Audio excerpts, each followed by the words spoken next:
Hello, ladies and gentlemen. Welcome back. Game number 2 between the little one and Mouse's MaNa. This was a 2-game series, and again, game number 1 has already been casted. If you haven't seen it yet, go ahead and check it out on my channel. I won't spoil it yet, though, for those who haven't seen it. But anyways, game number 2, the little one is playing as the Zerg player, and of course, Mouse's MaNa is a Protoss player here. So Protoss versus Zerg here on Xel'Naga Caverns. Should be a nice little matchup. I am looking forward to it. And a little discussion here, a little jazz, a little talk about between these two players. I want to make a little note of something too. For those of you who follow my channel exclusively, thank you very much. I love you guys. I appreciate all that you do for me by viewing my channel and supporting it. But I also want to let you know that I make content for Machinima Realm as well. If that's something that you haven't looked at, I would appreciate it. Any views that I get over there as well, certainly does help the cause. Now, obviously, when those videos are posted on Machinima Realm, they're not going to be updated through your subscription basis through my channel, but I do favorite every video of mine that gets posted on Machinima Realm. So if you take a look at my favorites, you can see my Machinima Realm cast, and just go ahead and take a look at those. It's the same content essentially. It just casted for Machinima Realm. I'm of course part of their network, so that is why that is taking place. Now we can see here the little one hasn't come out with anything as of yet. We're going to see that pool or expansion, which is happening. Looks like he is intending on going for that expansion, so we're going to be seeing a quick expansion here from the little one. There we go, dropping it down at 14 supply.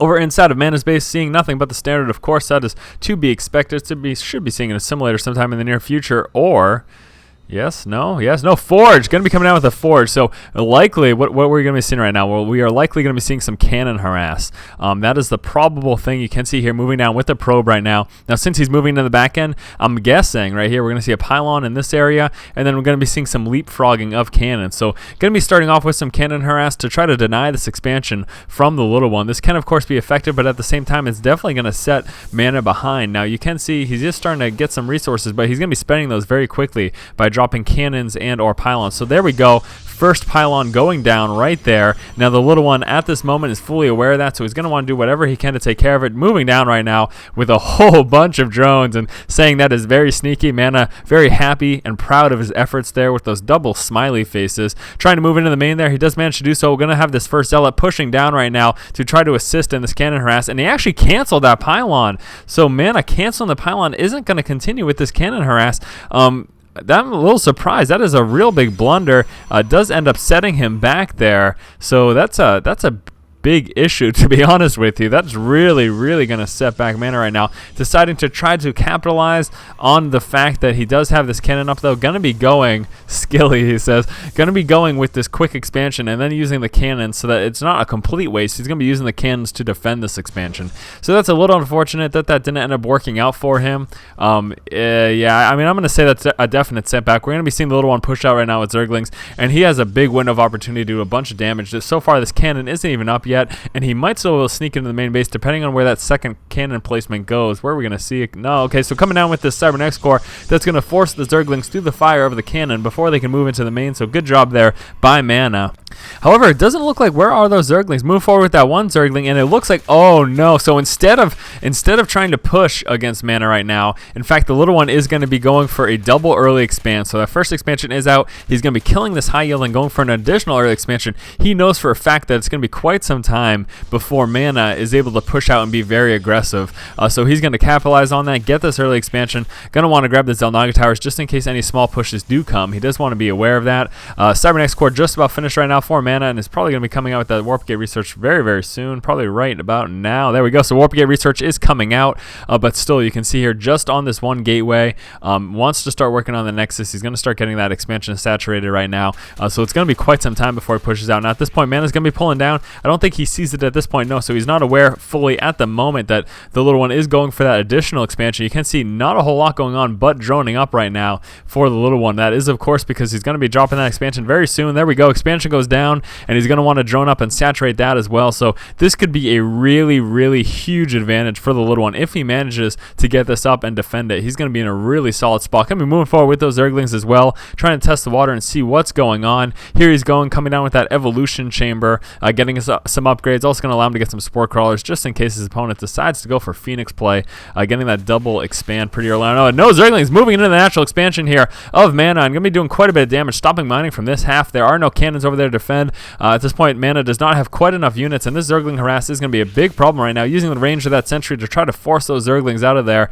So good job there by MaNa. If he can, possibly would want to see another. There we go. So pylon dropping down, so we're going to be seeing another cannon, probably somewhere in this vicinity, obviously within the power field there of that pylon, and that's going to help deter this Zergling harassment. So a little bit nerve-wracking there for a moment for MaNa, but I think he manages to fend that off. The big issue, again, is the fact the little one has this high yield, and that MaNa is just not aware of it whatsoever. He doesn't know those rocks were destroyed, and he has no idea that this hatchery is just about finished right now. More Zerglings moving out. Metabolic boost just about finished. Are seeing that Carapace level 1 upgrade coming right now as well, so increasing the durability there of those ground units. So that's definitely a nice little added benefit there. Makes them die that much less quickly, and you know, I mean, Zerglings aren't a very strong, robust unit as it is, so having those extra hit points there, having that extra armor is definitely going to help a lot. It's not extra hit points, but it is extra armor, so there we go. Metabolic boost is in right now. He's going to get these destructible rocks down as little as possible. He's going to want to use this as a second entrance to provide additional harassment, some more entry points for his Zerglings, for those speed links, just being that much more threatening. And again, nothing really a whole bunch going on. Looks like we are seeing a bunch of Zerglings actually though coming out right now, so he might be planning on a push sometime relatively soon, getting that queen up at that expansion, also going to be dropping that creep tumor before he decides to go for any inject larva. Wants to start spreading that creep. That is, of course, very important, and lots of Zerglings coming out right now. Also going to be taking up to the layer at this point, and having some more upgrades coming up with that melee attack upgrade as well. So Zergling's going to be pushing forward. Going to definitely be seeing an engagement sometime very soon. We're going to see how MaNa is able to defend against this. He does have these sentries for some force fields, trying to move into the mineral line as well as into the main. 2 force fields going down, denying a lot of those Zerglings, actually taking a lot of damage as well from those photon cannons. Zerglings moving forward, going to be trying to surround on that zealot, and then also trying to do as much damage as possible as force fields, preventing those 2 units from MaNa from helping with that engagement. Zerglings are forced to pull back at this point though.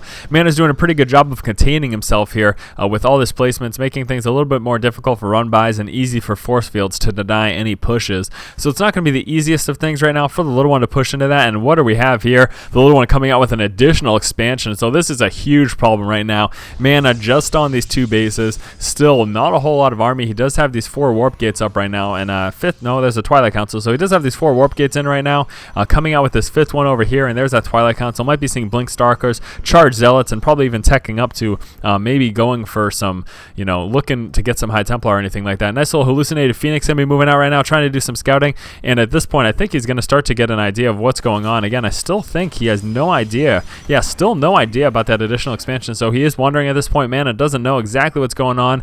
Going to be using that Scud to find out. We do have a Spire coming out right now as well, so he's going to have to pay attention for the possibility of Mutalisk. That is, of course, a threat, and going to be dropping this Hallucinated Phoenix right now, but so still no idea about this high yield, and this is a big issue right now for MaNa. MaNa does not know that this high yield has been up and saturated for quite some time, and he obviously has no idea about this additional 4th expansion. So MaNa, you know, not gathering the greatest of intel right now, and kind of going to be putting him in quite a bit of a predicament here. Now we are coming out with this blink research, so he's going to be using the mobility of that blink to try to get around and do some harassment, see exactly what's going on.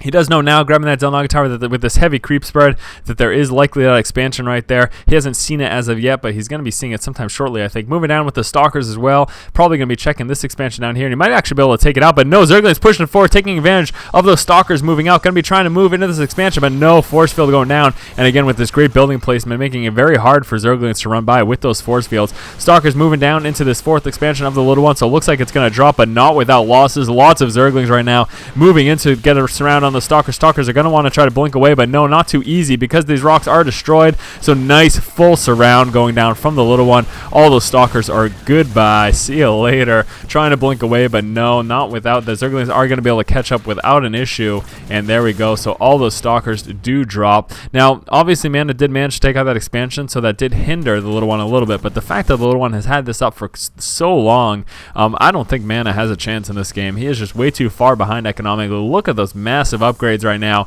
coming out for the little one, and this is a real big issue right now for MaNa. He just is not, I mean, look at his army, not a whole lot going on because he lost those Stalkers. You know, he did invest quite a bit into them, and he lost them without much of an issue, and the little one took almost no losses as a result.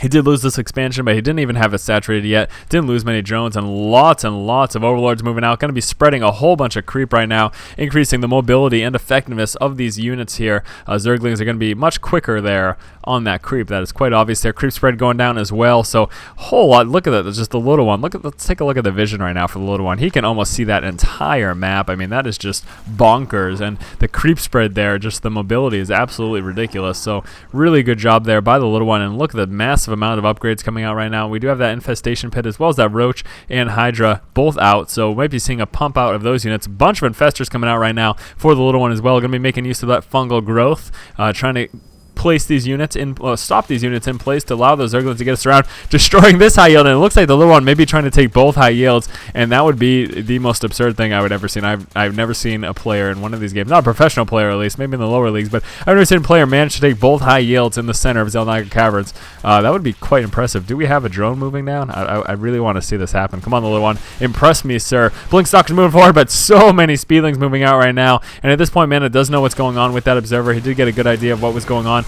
around the map, and he realizes at this point, there's a whole lot of issues for me right now. Coming out with his overseer, gonna allow him to get any cloak detection, probably to get rid of that observer, and just in case there are any DT, he's gonna want to be able to deal with that. And there we go. That destructible rocks are destroyed. So where is that drone? Come on, I want to see that high yield taken. The little one, please take both high yields, and lots of forces right now moving out for the little one. Massive amounts of Zerglings, a few Hydralis, roaches, and infestors gonna be pushing in right now, doing a whole lot of damage, trying to move in. A couple force fields going down. Infestation, gonna be probably seeing some. There we go. Dropping some fungal growth there. Gonna be losing a lot of those drones, probes as a result. And the Colossus is out, so gonna be roasting those Zerglings pretty much no problem. Again, just this positioning of these buildings definitely making it hard for the little one to push in. But the other issue here is that MaNa is not able to expand right now, given the map control and just the total sheer amount of forces right now that the little one has. It's gonna be very difficult for MaNa to expand. But MaNa is gonna be pushing out, trying to see what he can do for damage. He must be wondering how in the world, why are these rocks destroyed? Pushing forward, lots of Zerglings, roaches, and Hydras. Force fields going down, but not enough.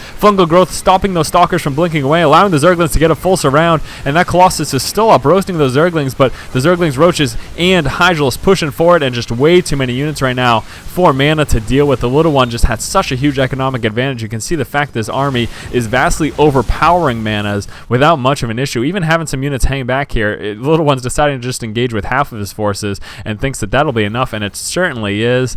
And MaNa wants some PvZ advice because he's having don't try a failed cannon rush, the little one says. That, of course, is great advice. Do not fail a cannon rush. If you do it, at least do it successfully. That little BM there, the little one, but that is really funny. So, yeah, I mean, you can see here the little one just had major map control. He took that high yield expansion, and I think the big issue here for MaNa is the fact that he didn't scout that high yield, and he did nothing about it. You know, without, it's just really tough. I mean, it's tough to deal with Zerglings on the board, obviously. Makes it a little harder to push out, but I think if he pushed out with, you know, instead of trying that failed cannon rush, or at least succeeding in that cannon rush, if he did, I love this dialogue between these two players. It's very, very entertaining, very humorous. I guess, I mean, a few things I want to say as far as what MaNa could have done. He could have tried to do some drop harass. That, of course, would have been really effective. That always is very effective. Little one suggesting Void Ray Colossus. That obviously would work as well. That's effective. We obviously saw a Colossus on the board, but not quite enough. I think a few more Colossus would have done the trick for him. But anyways, the little one just maintained map control. He got that high yield expansion, took a huge economic advantage, and MaNa, there wasn't really much he could do from that point. The little one constantly harassing with those Zerglings. Although he couldn't push into the expansion for quite some time, he did prevent MaNa from being able to expand himself, and that, of course, is death in this game. If you cannot expand, then you are just in a whole heap load of trouble. So good game between these two players. I'm quite enjoying this discussion between these two. But anyways, yeah, a little one just a little too overpowering in this game for MaNa, so too bad for him. I guess Zerg is the best race according to MaNa, but just look at the sheer amount of forces. I mean, absolutely nothing that MaNa could do. And yeah, I mean, having map control, having an early expansion, having that huge economic advantage, it's gonna be hard for anyone to overcome that. There's really there's no ifs, ands, or buts about it. If you let your opponent, if you're on 2 bases and you let your opponent take 4 bases, and a high yield being one of those 4 bases, you can expect to lose every time. It doesn't matter what the matchup itself is. I mean, it could be whatever, PvZ, TVZ, TVP, whatever the matchup is. If your opponent has 2 more bases than you, including a high yield, you're likely to lose the game. especially if you don't respond with any sort of harassment. Like I said, maybe if we had some economic damage, maybe if we saw MaNa being able to do something like using a War Prism to drop some Zealots or get some DT in the economy and try to disrupt that gathering. But if you let a Zerg player macro up, it's the end of the game. So anyways, guys, good game between these two players. This was a this was a 2-game series, and the little one did obviously win both games. So hopefully you guys enjoyed it. If you did, make sure you go ahead and subscribe to the YouTube channel. And as always, keep watching and keep owning. Touch on, opening up with those 2 Zealots and the Stalker, then going straight for that Robotics there, and then getting that Observer out. That's going to protect you against early Cloak Banshees, right? You have the Observer, you have the Stalker. You could, of course, get a second Stalker in as well, and that's going to help, take out the Banshees and the Observers, of course, for that Cloak detection. But then aside from that, you do have that early game defense from those pushes. Once that Warp Gate Research comes in, and as soon as you get that first entry, you can block off that ramp up until the point that they can get drop ships and drop in your base. You're going to be pretty safe. But from this point, seeing the opponent expand, the next decision is going to be, all right, I need to get that advantage of some sort, because so far nothing's really happened in this game. There hasn't been any major attacks. Nothing's really gone on. So you can do all sorts of things to try to get the advantage, but what we're going to see here is MaNa's going to be using some Warp Prism harass, and this is a